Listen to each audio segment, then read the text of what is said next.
अस्सलाम वालेकुम। मेरा नाम शनाउल्ला ख़ान है और आप देख रहे हैं मेरा YouTube channel S Khan academy. अच्छा, आज की वीडियो में इंशाल्लाह हम डिस्कस करेंगे STA 630 की असाइनमेंट नंबर 1 है। टोटल मार्क्स उसके 10 हैं और उसकी लास्ट डेट जो है वो 7 जून है।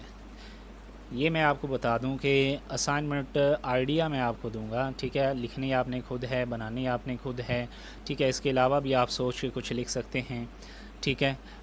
मैं आपको ये चीज़ें बताऊंगा, आपने खुद लिखना है। वजह उसकी क्या है, आप यहाँ से भी देख के कुछ लिख सकते हैं, कुछ और कहीं से देख के लिख सकते हैं, कुछ अपने पास से लिख सकते हैं। वजह उसकी क्या है?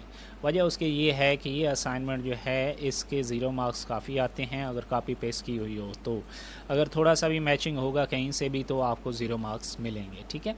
जस्ट आपको आइडिया दूंगा, आपने देख लेना है। सारी चीज़ें मैं आपको समझाऊंगा सही, लेकिन आपने अपनी असाइनमेंट खुद लिखनी है, ये मैं पहले आपको बता रहा हूँ। अच्छा, सबसे पहले तो इसके कुछ रूल्स एंड रेगुलेशंस हैं।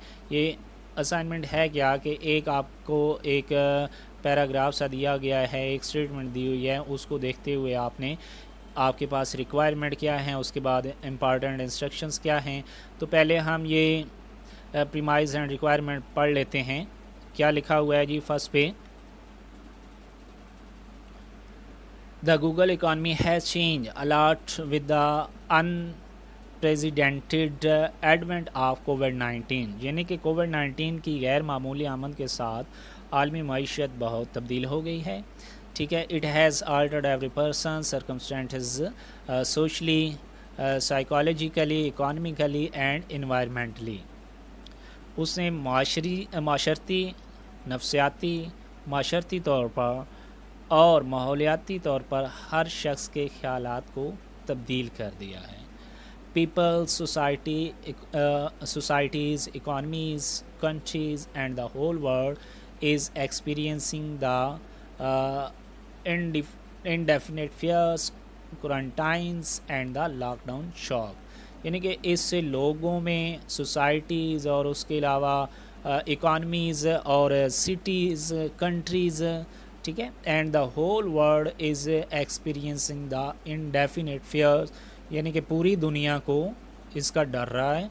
क्वारंटाइन लोग होते रहे हैं, क्वारंटाइन, ठीक है, और उसके बाद लॉकडाउन भी होता रहा है।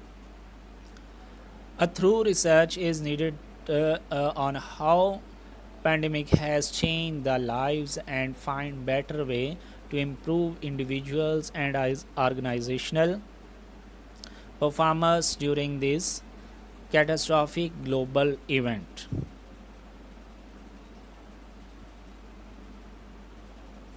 इस पर एक मुकम्मल तहकीकात की ज़रूरत है कि वबाई बीमारी ने ज़िंदगी को किस तरह तब्दील किया है और इसके बेहतर तरीके तलाश कर सकते हैं कि इसको हम कम कैसे कर सकते हैं, ठीक है। इस तबाहकुन आलमी वाक़या के दौरान अनफरादी और तंजीमी कारकर्दगी को बेहतर बनाना होगा हमें, ठीक है।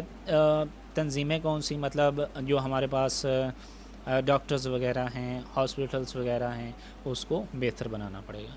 कोविड-19 the organization need to proactive now, यानी कि जो तंजीमें हैं उनको क्या होना चाहिए? प्रोएक्टिव हो जाना चाहिए। Which requires time to response to the internal and external strategy shift to get the most out of the opportunities. It further calls them the enhance employees, यानी कि इनको एम्प्लॉयज़ जो हैं उनको कॉल करनी चाहिए, मतलब जो हमारे पास डॉक्टर्स हैं उनको इंक्रीज़ करना चाहिए, etcetera. KSAS knowledge, skills and abilities to accomplish a certain objective. As COVID-19 is the fast moving up the pace of, यानी कि COVID-19 जो है वो तेज़ी से बढ़ रहा है,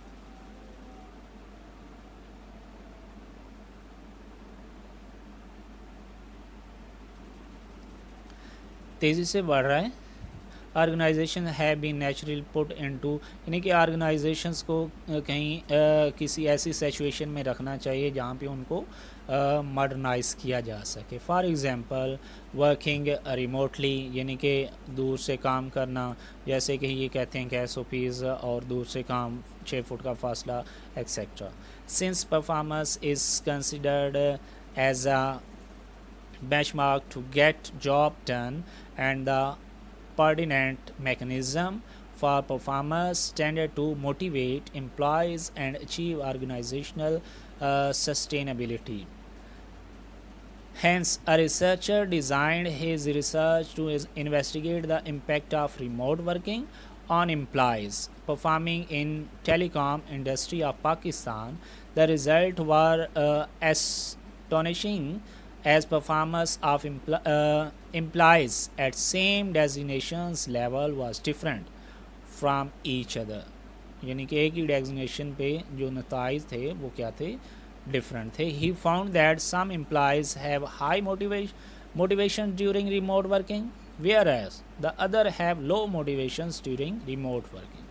Hence, he also decided to investigate the role of employee motivation to improve performance in remote working.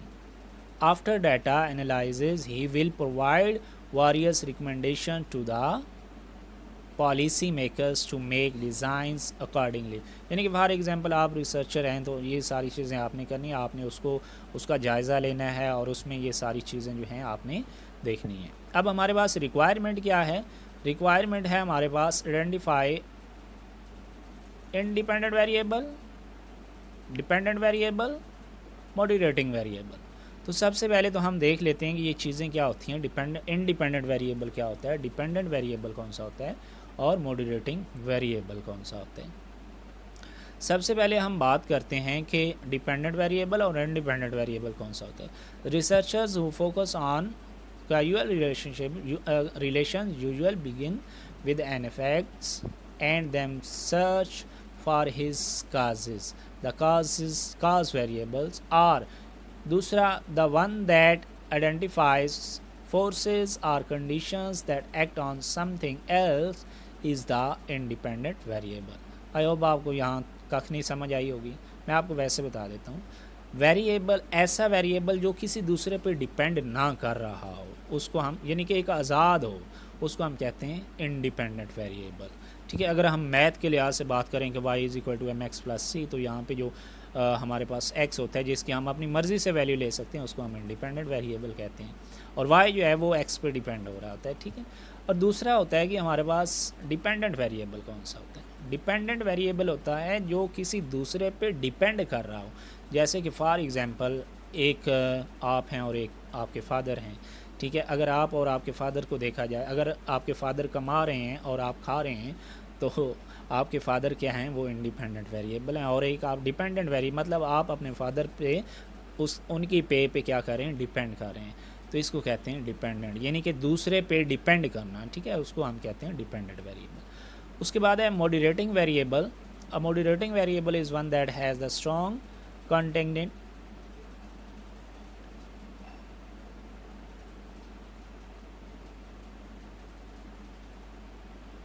contingent effects of the independent variables.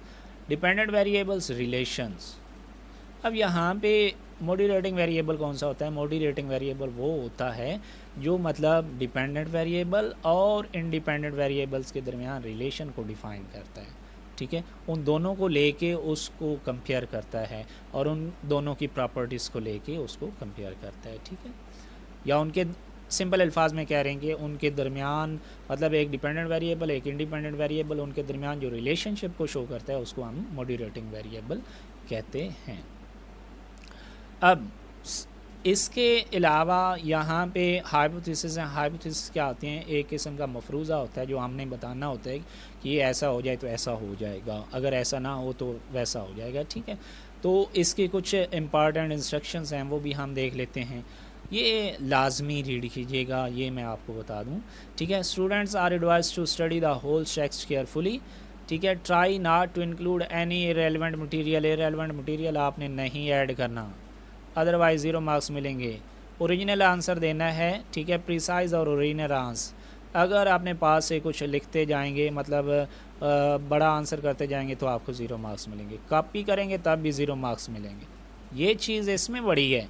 अगर आप कॉपी करेंगे तो लाजमी आपको आपके मार्क्स कटेंगे, ये 100% गारंटी है. Assignment research after the due date should not be considered. After due date consider नहीं होगी. उसके अलावा VULMS के ज़रिए आपने सबमिट करवानी है. ठीक है. उसके अलावा ईमेल के ज़रिए आप सबमिट नहीं करवा सकते. आपने यूज़ क्या करना है, time new Roman font style use करना है या फिर एरियल स्टार्ट यूज़ करना है। साइज़ उनका क्या होना चाहिए, 12 होना चाहिए। यहाँ से आप ऊपर जो है वो देख सकते हैं, यहाँ से 12 कर सकते हैं। उसके अलावा यहाँ से आप ये टाइम न्यू रोमन्स और उसके अलावा एरियल ये नीचे पड़े हुए हैं, ठीक है। और उसके अलावा यहाँ पे भी वही चीज़ें हैं कि 0 मार्क्स मिलेंगे after due date, copy paste की या करप्ट फाइल हुई या MS वर्ड के अलावा फाइल हुई तब भी आपको 0 मार्क्स। अगर किसी स्टूडेंट से कॉपी की, अगर इंटरनेट से की, बुक से की, ठीक है, तो किसी से भी की तो आपको 0 मार्क्स और ये देते हैं, ये मैं आपको बता दूँ।